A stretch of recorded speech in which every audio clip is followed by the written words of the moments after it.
Welcome to CEO Nights with me, Nyimpini Mabunda. Join us as we dive into insightful, relaxed conversations with top CEOs, exploring their personal journeys and life lessons for success. Each episode introduces a CEO from a renowned organization, offering a glimpse into the person behind the title.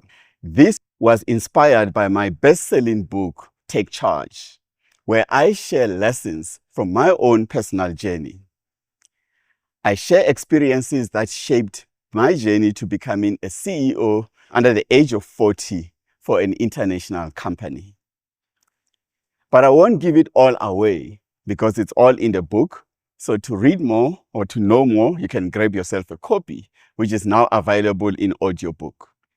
Now, a very warm welcome to the audience sitting here. We're recording in front of a live audience, which is quite exciting. And thank you all for being here. Give yourself a big round of applause. Allow me to give a special thanks to our sponsors. You've heard them make some remarks. That's Nedbank, as well as Avis Chauffeur Drive, for sponsoring the show and making all what we're about to share with you possible. Do not forget to like this video and subscribe to our channel so that you can stay informed about the upcoming podcasts and the guests that we will have in future episodes.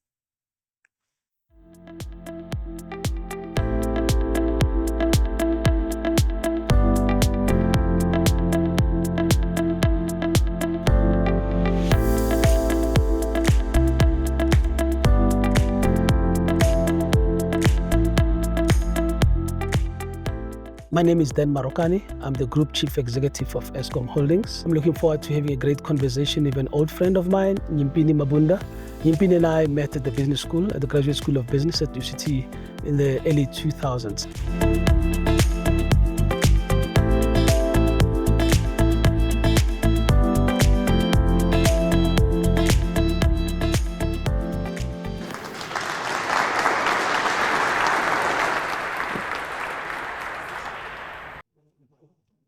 How are you, brother?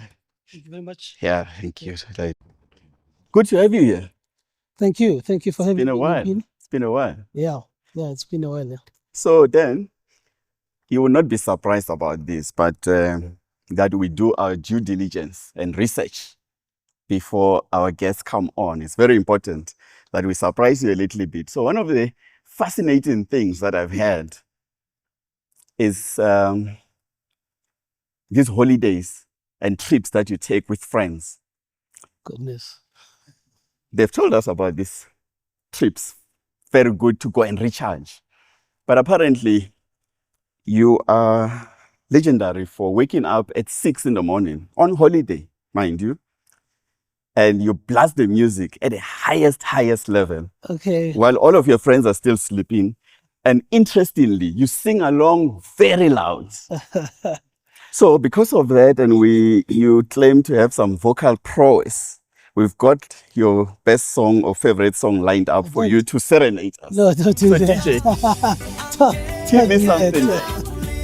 Please help and sing along. You know the song. Dina, Are you really gonna do that? Uyinto yonke kumnaku. Yes. Ngeke ngakulibala ngani uhlala uhlele ngqondo. So I'm still in work mode, so I won't do that.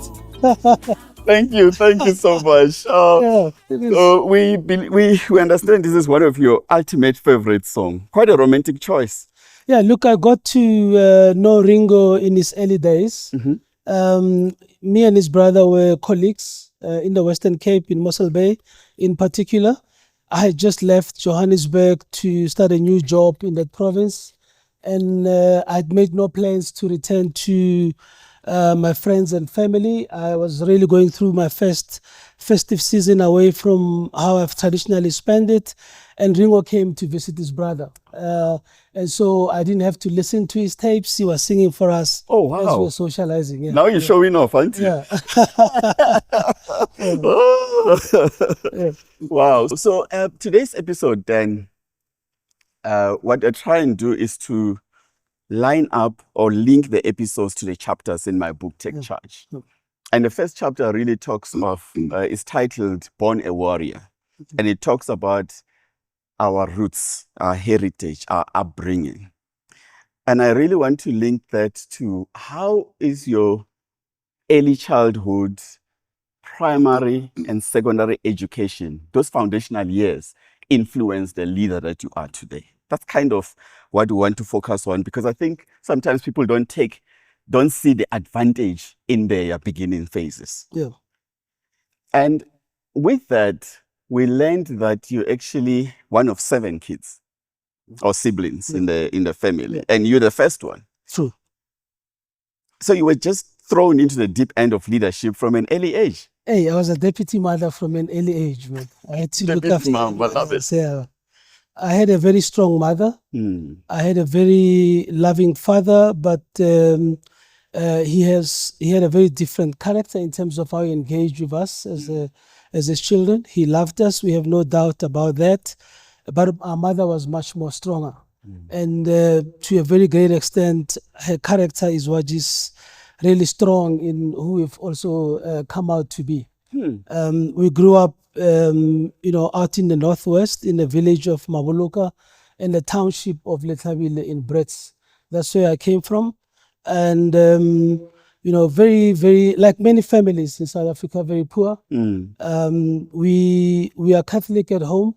And the bulk of, what we were able to achieve was truly on the back of the guidance that we got from church. I literally grew up on a churchyard at some point. My home is still across the gates of the church. My foundational character building experience really comes from that. I went to a Catholic high school.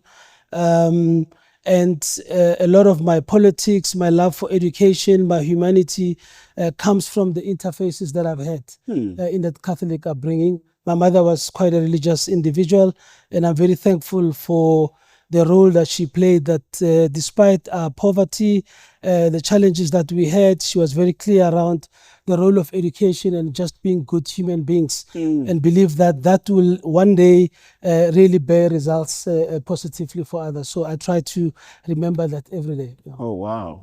And may her soul rest in peace. I believe she passed a few years both ago. Both my parents are late now. Yeah. What are some of the things that you learned from your mother? I know you touched on it, that still serve you today as a leader. Yeah, it's actually hard work. Hard work pays off.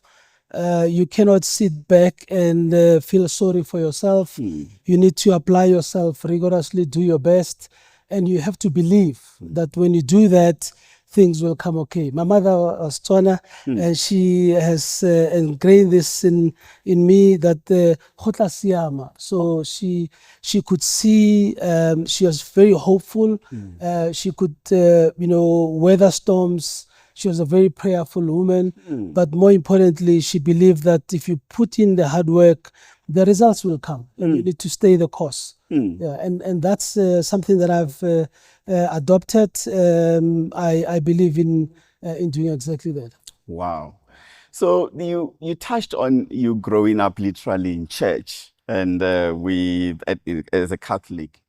What role does spirituality play in your life even today? And I'm asking this because one of the chapters in my book, which is not the focus of today's discussion, but it's called the Personal Board of Directors, where I talk about the support ecosystem, which is diverse, can include friends, family, your partner, your children, and all of that, your coach, your mentors, but also your spiritual grounding. It's quite important, especially when we're managing mental health and stress. Talk to us a bit about that for you. Look, my spirituality is important for my moral compass. That's where it emanated from. And more importantly, actually, my political belief systems in terms of the chase for justice comes from my Catholic teachings. I encountered such awareness at an earlier age. The church taught me not only to pray, but to also do what's good. Despite the challenges around you, and to seek justice in everything that you do. So I became an activist of social justice from a very young age. I was exposed to the travesty of the unequal social systems that we grew up in.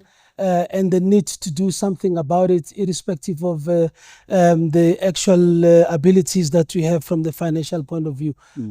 This I remember and I hold quite dearly. So it's really those two aspects that have driven and created the center that Dan is today. Yeah. Wow. In the business that I have the pleasure of running, we place the utmost value in the human-to-human connection with our clients. We see technology, like what I'm using, as sort of an enabler of such connections, but not a replacement. Such connections are not possible without conversation. So you can imagine how thrilled we were as Nedbank Private clients and Nedbank Private Wealth to partner with such a podcast that drives conversations that invest and seek to add value to thousands of professionals as they embark on their leadership journeys as individuals. So let's segue a bit into the modeling, the molding, how you were molded, because we're just talking about the foundations now. As we grow up and perhaps get exposed to varsity or maybe even early career, there's lots of temptations. I write in my book about how disastrous my first year was working, because I started off in sales and I got a company car and a card at the age of 19 and I lost my way. Do you have any of such experiences, or you were just always on the right path? I was on the right path until I met you at some point. We're not supposed to know each other, by the way. Right path until I met you. How are you exposing me? Look, I think it was actually the other way around. Yeah. For me, I really discovered my aha moments towards the latter period at university. I wasn't quite sure as to what I wanted to do when I left high school. Okay. I actually had a different career in mind, and I harbored that for a good 10 years, and 3 months before I had to make the final decision, I stepped off from it. Wow. And so the first few years at university, I wasn't really convinced that I've made the right decision. That we didn't get. We didn't know from our research. Yeah. It's interesting. It's a few things that are hidden. And it's really in the latter part of my university days that I started really loving intensely, the engineering discipline that I'd chosen. And from there onward, really just wanted to go out and make a mark in the discipline itself. But it is removed from what I really wanted to do before. Yeah. Talk to us on that, because I'll embarrass you a little bit here, but many people that we spoke to just simply, we said, what do you know about Dan? Who's Dan? And they simply said, Dan is a genius. That's the words they used. And it's like many unrelated people. And I'm trying to relate that, how you nurtured that intellect and part of your gift to having gone to public schooling. In a township, in poor backgrounds, because sometimes we look down on ourselves because of the schools we went to and the facilities they had, and said, I didn't go to a private school, therefore I can't be a CEO. And so how do you, I suppose, how did you survive that tough schooling and environment and be able to nurture? Because you did very well at UCT in a very tough degree. Look, my defining moments in terms of, the building of my academic strength goes back to my middle school in Mabuluka in the village. I still stop by and greet the teachers that planted the seed of maths and science love in me in particular. Some of them have recently just passed. They've taken interest in me and a few other youngsters in the class, and made sure that we stayed away from trouble and focused on our books. So yes, I went to an ordinary school in a village, and I had an opportunity through my Catholic connections, I had an opportunity to go to a very good Catholic school out in the Veld, Soho High School. Okay. It was a very good school, well supported by Irish nuns. Yeah. We had very great teachers. We were allowed the space to learn in an environment that also taught us religious discipline, and I'm forever grateful for it. The school had remarkable results pre the dawn of pre-19. I'm going to give up my age now. Pre-1994. Yeah. And it still continues down that path, but could have been much more better. Yeah. Primarily because the administration has moved away from direct supervision of the church. Yeah. You recently returned from Beijing in China, but we also know, you were part of the state visit business delegation, but we also know that you studied and worked internationally. For young people who are ambitious in their career, how important is exposure? Yeah. And I don't want to call it direct international experience because not everyone gets a chance to work in another market. But how important is that exposure, and what's your advice to them in terms of how they can access something like that? Yeah. Look, international exposure is very important. I went to a university where we were reminded constantly that the quality of our degree would get us into any job in the world. We had this repeatedly that we started believing it. Yeah. But for me to experience it was, something else. It was really confidence building that I can and I could, on the back of my degree from SA, really be a reference point for some of the colleagues I worked with in London, but most importantly, open up doors into other good universities abroad. Yeah. I think it is only when you are amongst the global citizens that you start getting comfort with your positioning. Yeah, true. So our universities are great here, but you need to actually be in a space where you fully experience the greatness of the education that you have, and on the back of that, start doing away with the inferiority complex. Yeah. That you come from the tip of Africa. Yeah. And the whole world is over there and better than here. That's not the case. And when you come back from those kind of engagements, you literally start realizing that the world is very small and you can make your mark. Yes. As an individual. People remember you for who you are, for your brilliance, irrespective of where you come from. And this is the space that we need to have many of our people occupy as well. No, for sure. And in the business that you lead, it's in the media that we've lost quite a lot of talent internationally because the quality that we have is world class. And we've seen so many people doing great work internationally. Prof. Marwala now, UN University, Yeah. and even in the entertainment space with the likes of the comedian Trevor Noah and so on and so forth. We are world class, and I think you make a good point that we shouldn't look down on ourselves. Now, I like it when people get unmasked. Yeah. A lot of your friends and colleagues described you as strict and quite a tough taskmaster in many ways, and we've heard of stories of you walking away from meetings and situations because there were moral issues and governance issues, and you're just like, I can't sit here. Yeah. Which we really, really respect because the things that we've seen in this country, we need leaders who stand up and say, if this is a conversation you want to have, I'm leaving. Yeah, look, you have to take a stand and be consistent on it. Yeah. When it comes to work, we have to get the job done. Yeah. I hope they also told you that I actually also do have fun at times. So.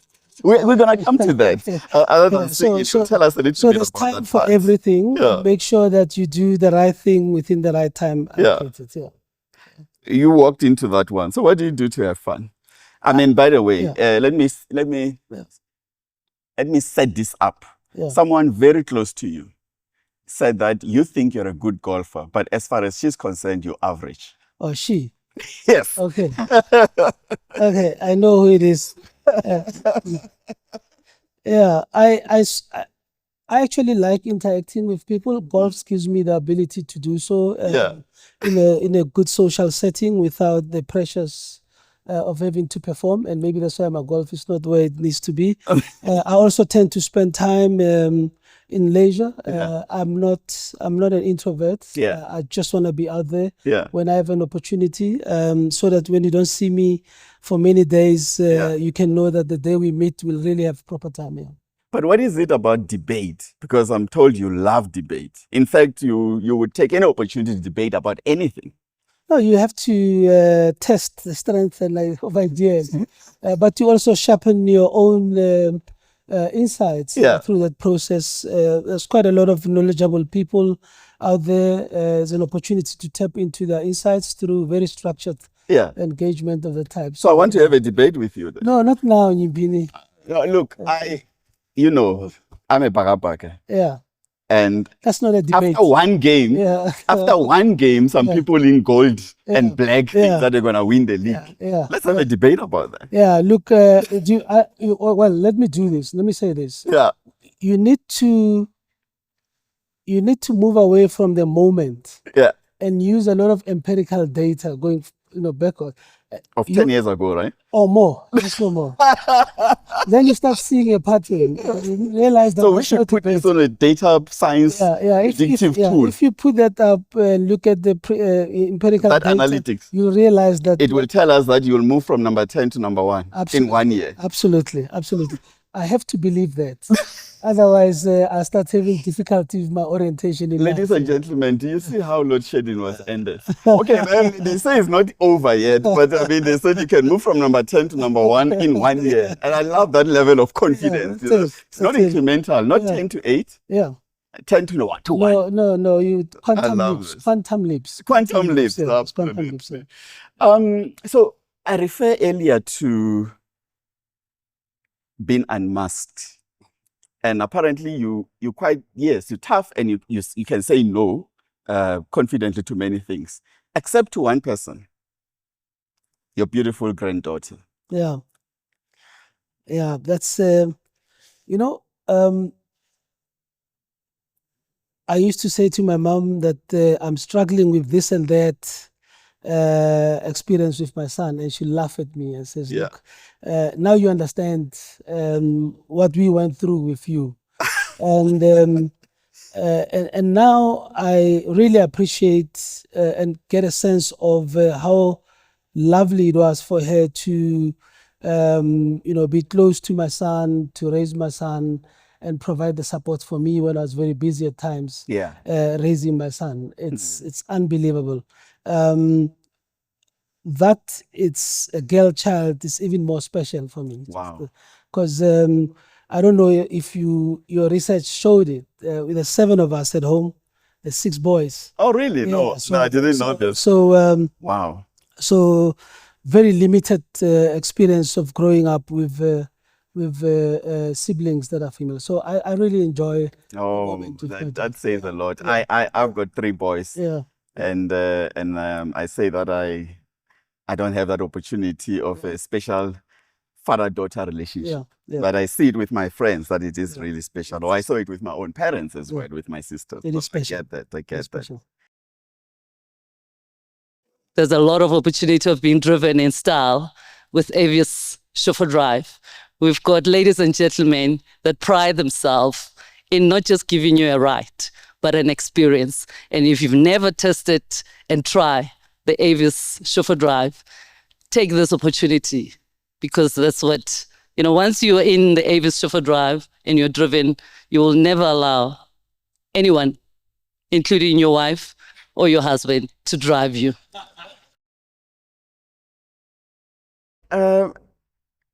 There's no doubt Dan, that you are a brave human being. Extremely. You went through a very difficult period at Eskom, which led you to leaving the business.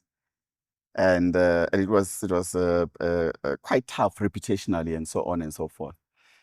And then the business was in the media from very senior people at C-suite and board, saying that it's unfixable, it's rotten to the core.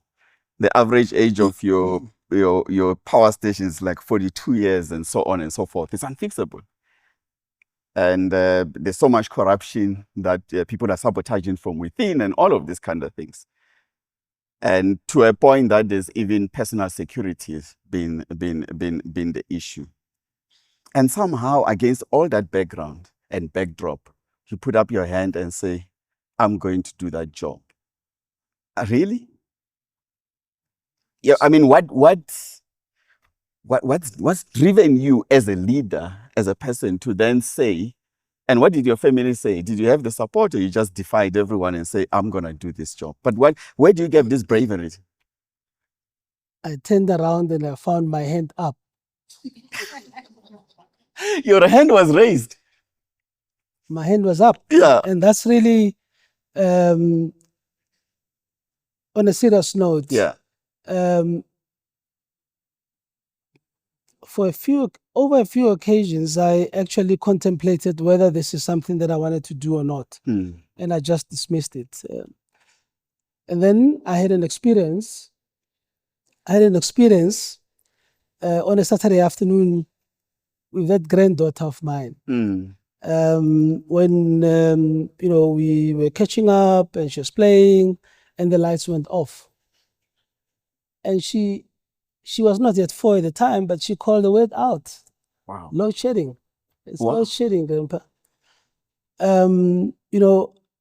Of course, I have a generator that can supplement the requirements we have for the house. But for a few minutes, I stayed in silence with her and reflected on the whole issue of the experience that she'll have and the likely trajectory that she'll take as a result of interruption in her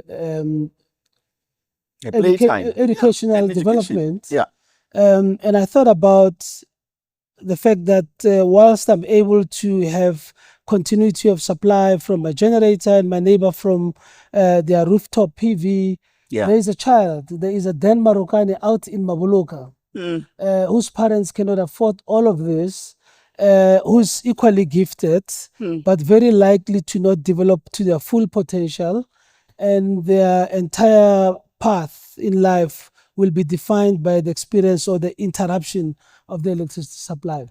Wow. I reflected on how I came to be who I am and thought many Dans out there are not going to reach their true potential. And when they dig deeper, they'll realize that those who were capable were not available to help the country because they were comfortable where they were, and they dared not to take any risk in their personal capacity and risk the country's future. So I opted to do what I believed was right. Wow. So I was brave. Wow. Yeah. Ladies and gentlemen, there you go. Really been driven by your consciousness and do what's right. Yeah. Okay, I mean, ambition is one thing, right? To say, okay, now I want to help my granddaughter and many Dans out there, but then you still have to get the job. Yeah. So, and I wanted to reflect not just on the Eskom job, because we know you've done a similar job at a previous organization, interim CEO at Tongaat, but you've also had big leadership roles, as we shared in your CV.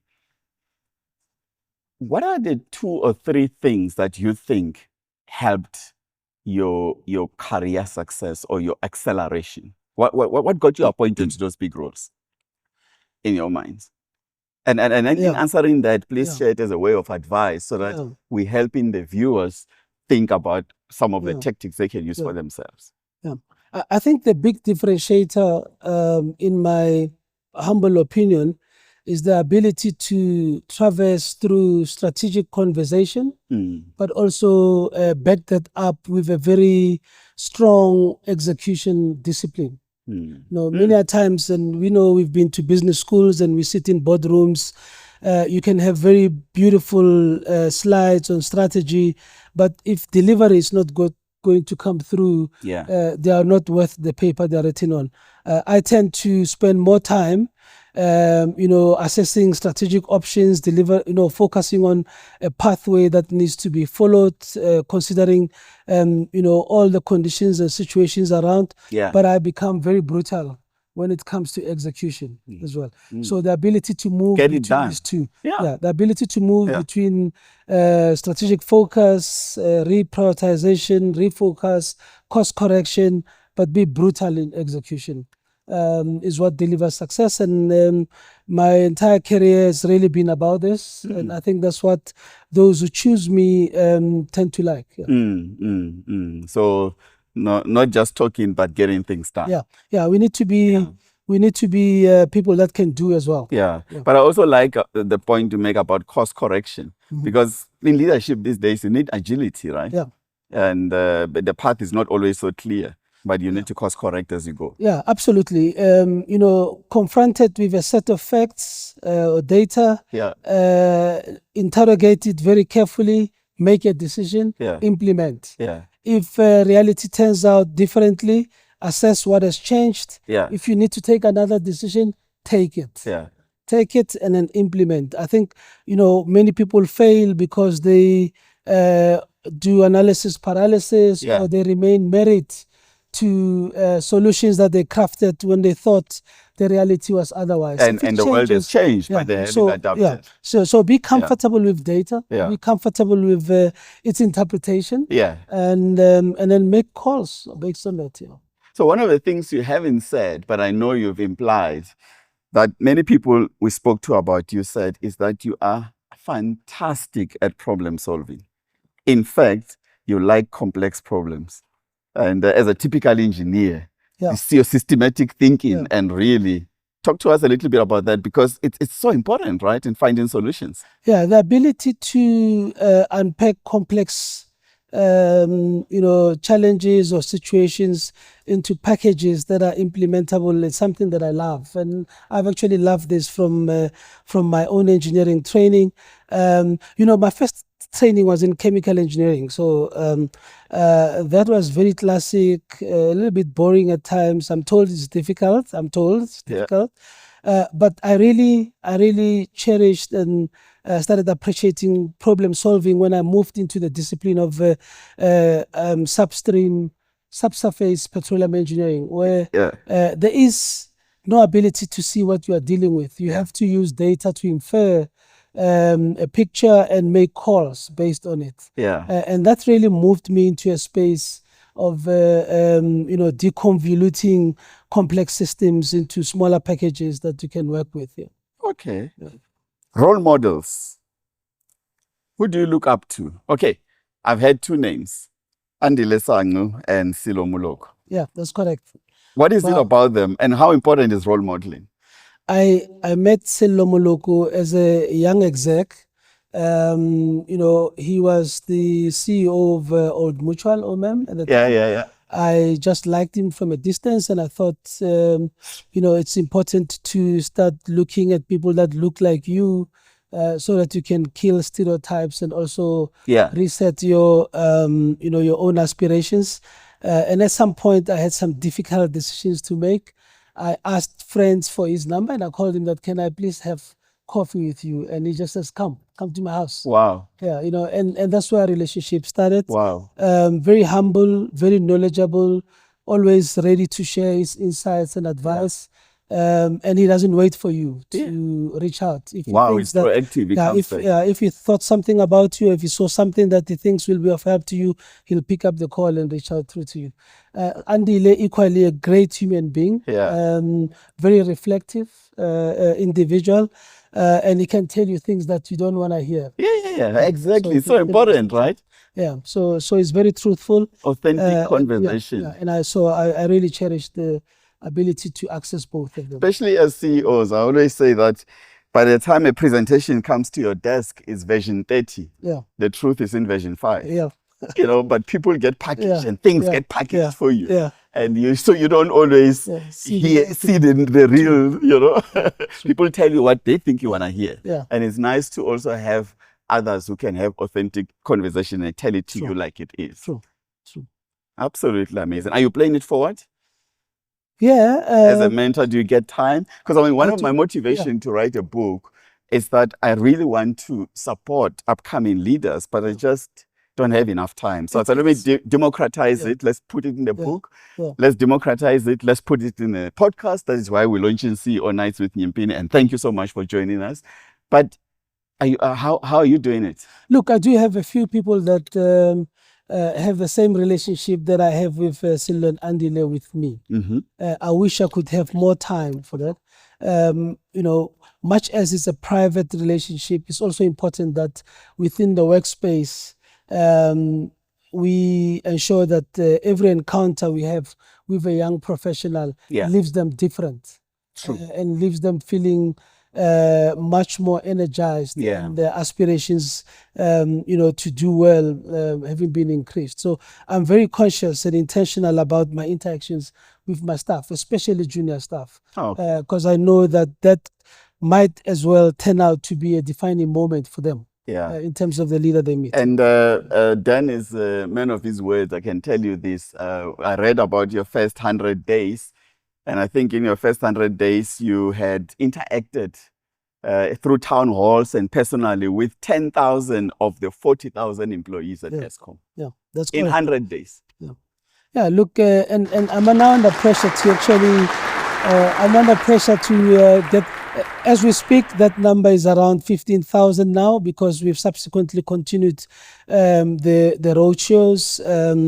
In the next few weeks, we'll be back on the road engaging with staff again. It's an important aspect. Our organization succeeds because of the people that we have. The people that we have do more, give themselves more when they really can connect with the leadership in the business. And for that, you will be eternally grateful in terms of what they are ready to do for you or in support of your vision. So I'm smiling because I'm coming to the fun one. There's this myth that CEOs are fearless, but I believe that you are fearless in many things except for wild animals. I grew up 10 kilometers from Kruger Park. I love visiting there. Tell us about your encounter with 21 lions. Look, Nyimpini, and that's actually the pride of 21 lions. That's actually in the neighborhood that you grew up in. There's things that I know I'm good at, and things that I'm not good at, and I stay away from them. I will not be visiting the Kruger or any of those places anytime soon. You wanted to jump out of a game driving vehicle? I'll stay in my lane. My view is that we are not meant to interact like that socially with animals. Your granddaughter needs you. That's it. Nedbank private clients get rewarded with greenbacks. Get up to 30% off on flights with Greenbacks Travel on Avo and up to 2% unlimited cashback on all Nedbank Amex card purchases. Plus, even more rewards on Fridays. Join Nedbank private clients today. See money differently. Nedbank. We will interact a little bit now with the crowd. Keep the conversation in the comments below. And if you have questions to ask, please do ask also online. I will now take a few questions from the audience for Dan. There's mics roving around. Good evening. My name is Tabadi Mema. I'm from the Red Bank. Dan, thank you for keeping the lights on. The question I have for you is, since you took over the role, you spoke about speaking to colleagues and all of that. And we've heard also from Tate on how he played a role in that. But how do you inspire the people of Eskom from creating a conducive culture of excellence? How do you drive cultural excellence in your company? Thank you. My name is Sivuis. I'm from Sasol. By the way, I'm a former guardian. My question is very simple. To say, in the process of getting into leadership, there's been certain values that you cannot compromise. To say, when all is gone, these are certain values that you, of course, gotta have. One question then is to say, what has been the cost and the benefit of living according to those values? Thank you very much. Over to you, Dan. Let me deal with the second question first. You need to go to bed and be able to sleep. Your conscience is what drives you. The moment you find internal conflict with it as a human being, you get into a difficult space. So for me, all the decisions that I've made, I made them so that I can be consistent with my inner self. In some instances, it meant that I lost friends, but it's fine. I'm happier, I sleep easier. And I also believe that in the process I gained other friends. So that's for me is very important. I think you should center yourself around your own value system. If you believe in it, protect it, irrespective of what may happen around you. Be true to yourself, and that way you'll find a lot of consistency. And I think in the end you'll also have a lot more, or people will value you more, even if they are few in numbers, but they'll value you more. The first question regarding the culture that drives the performance that you are seeing, it's really engagement, leadership that is close to the people, leadership that identifies with the people, gets reciprocated with the people identifying with your aspirations and goal, and ratcheting up their performance to support you. I enjoy being amongst people. I actually enjoy it on a personal level. And it goes back, Nyimpini, to how I grew up. Yeah. As I said, I grew up in a community. I grew up and was raised by the church. I spent a lot of my youth in church activities. I spent a lot of my time, even in my early days at university. Every opportunity I had was to go back amongst people. Yeah. And so from a cultural perspective, there's nothing new for me in terms of my leadership style, and the people are always looking forward to the engagements that we have. When we are connected, the work gets done. Yeah. Wow. What is the one or two regrets that you have had that you have transformed into insights that you pass on to the younger generation as advice? Hi, Dan. Hi, Nyimpini. Thank you for an enriching conversation. My name is Nompumelelo Maduna, and a challenge that I am currently facing is putting leaders in position when they are not yet prepared to go into the position and the role. How do you then demote or have a conversation to rather prepare to be ready for the leadership role? Thank you. Yeah. Howard, the regret I have, it's really not a regret. I think everything happens for a reason. As I said, it took a while for me to completely embrace the career that I, pursued at university, and perhaps I could have done a lot more in the discipline had I been more focused on it and loved it from the beginning. As I said, it was really in the latter part of my studies that I started really believing that this is what I want to do. Yeah. The delay in me accepting it got me to a point of being certain that that's what I wanted to do. I wouldn't have wanted to have that indecision later in my career as a professional. Probably was going to get fired. Yeah. By not showing passion for my job. What was this other career, by the way? You wanted to be a doctor, a teacher. Interested. I actually wanted to be a Catholic priest, but we talk about this all the time. Yeah, that's what I wanted to do. Your brother is a priest. My younger brother is, yeah. So that's what I wanted to do. I tell young people that you have one opportunity to build your gut in terms of professional competency. And that's when, as you come up, do not skip that step. Because later on in life, people expect you to know. And at that point in time, no organization is set up to train you when you've had X number of years in service. Everybody expects you to know. So do not skip those steps. Invest in acquiring that capability. Do the hard work, because later on you're expected to deliver an interface, interact with your peers around it. So when it comes to leadership, I take the same view that we need to be intentional in terms of developing leadership capabilities. Being in the same organization or in the same position for X number of years without doing anything deliberate in terms of harnessing your skill does not make you the next logical leader for that organization. You need to be very clear in terms of the gaps that you need to fill. And as leaders today, we need to make sure that we understand the development areas of our people, because we are all not necessarily born leaders. In fact, we're all shaped into being leaders through deliberate exposures and interventions.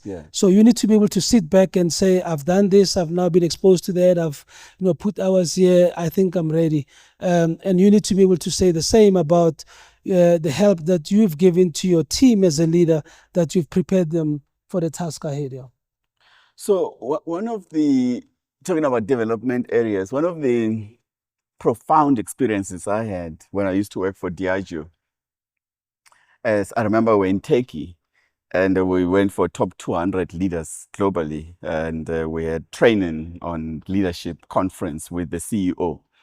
And he was there, the late Ivan Menezes, for the whole week with us.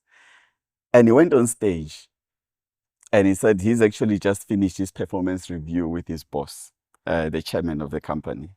And he's a leader of a company, one of the top companies in the world, and it's got like in 168 markets. And he told us what was in his development action plan.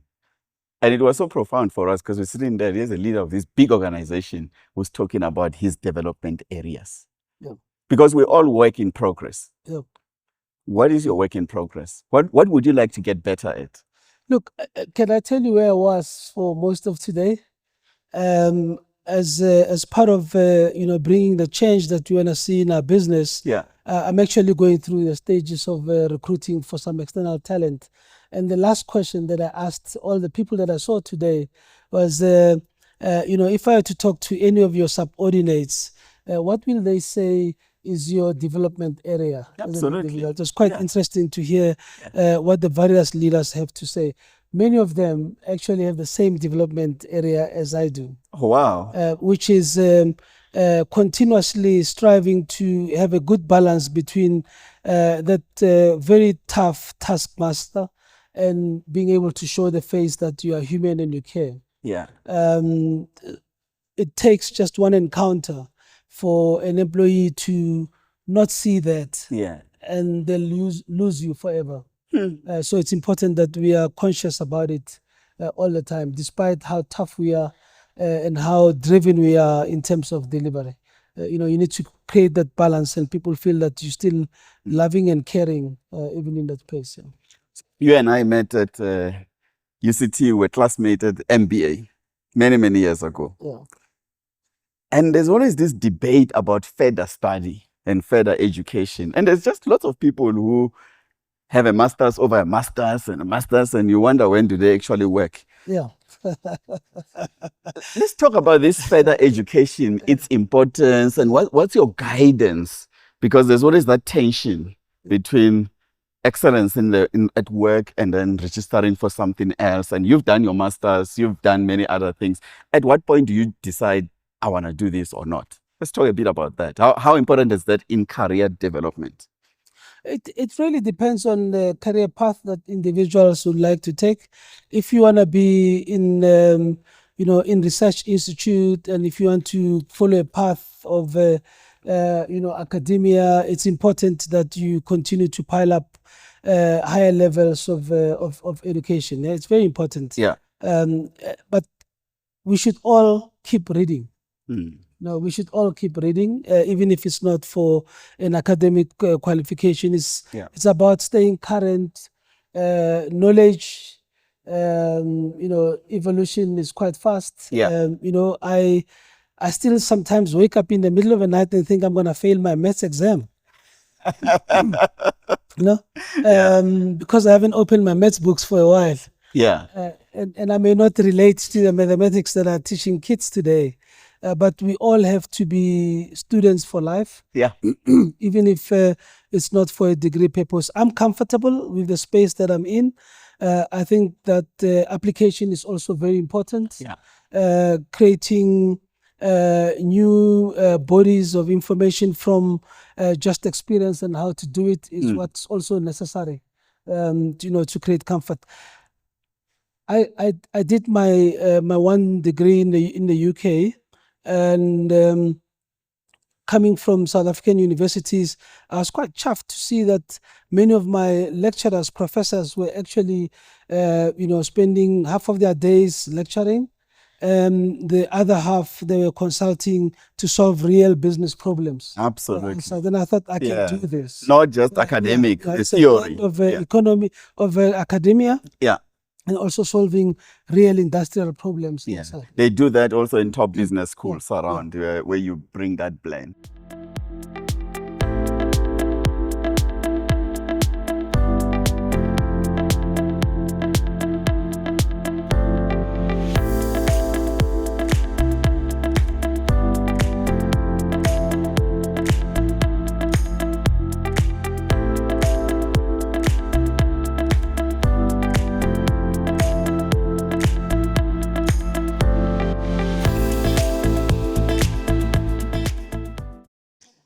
Good evening, everyone.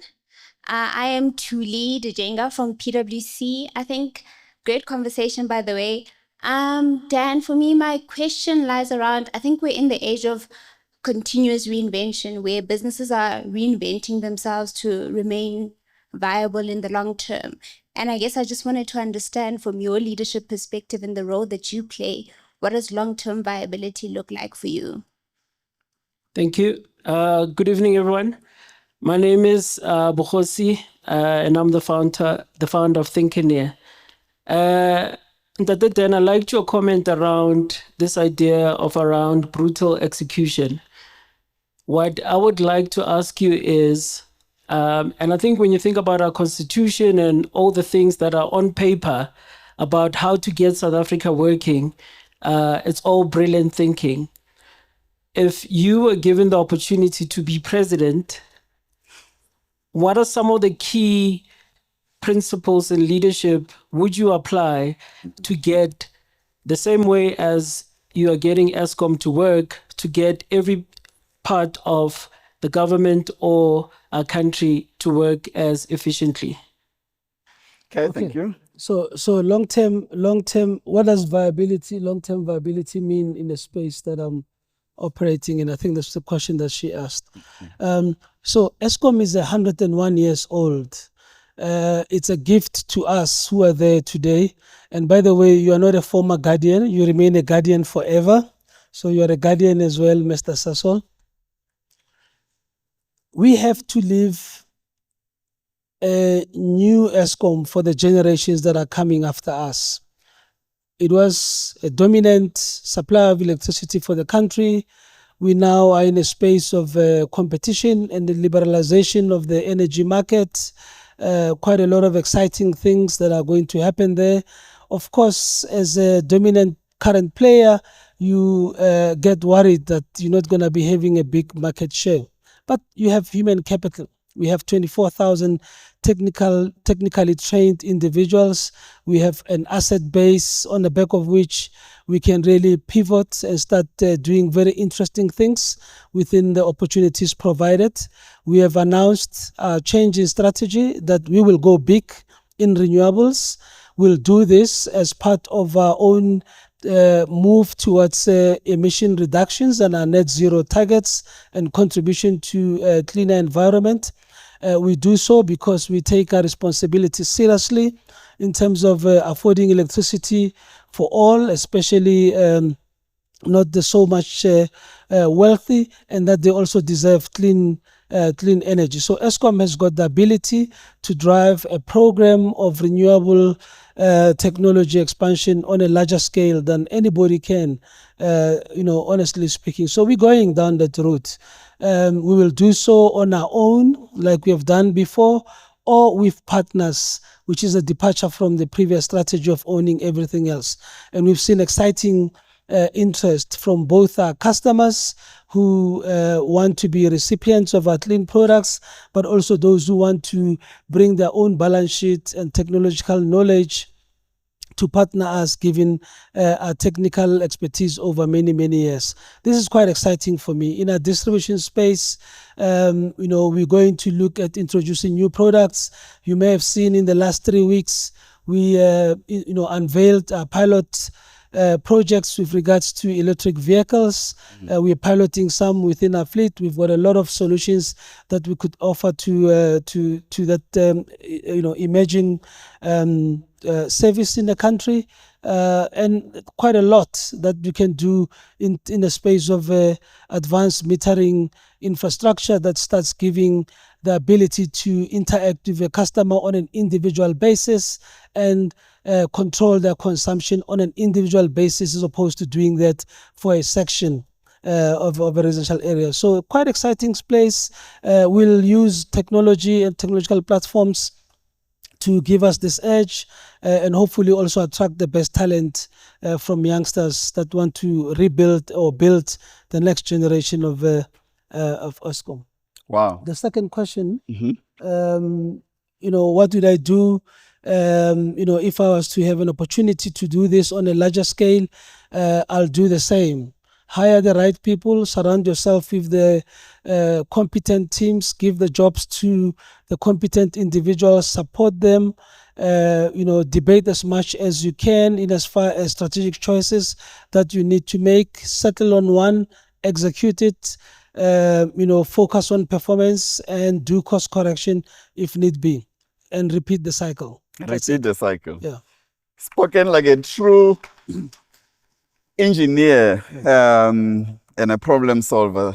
Then we can go on and on and on. Unfortunately, we have limited time. Yeah. And I know you also have a hard stop. You told me that you were working since 6 this morning. So you need to get back, and you still have more to do. I still have to go. Don't scare people now about being leaders and CEO, thinking it's every day 16-hour jobs. Yeah. But it does take hard work. Yeah. Yeah. So really, your parting shots. These are very ambitious, very talented young professionals. Yeah. What is your parting shots as they think about their careers? Yeah, look, as I said, invest the time in developing your competencies. Do the time. Don't be in a rush.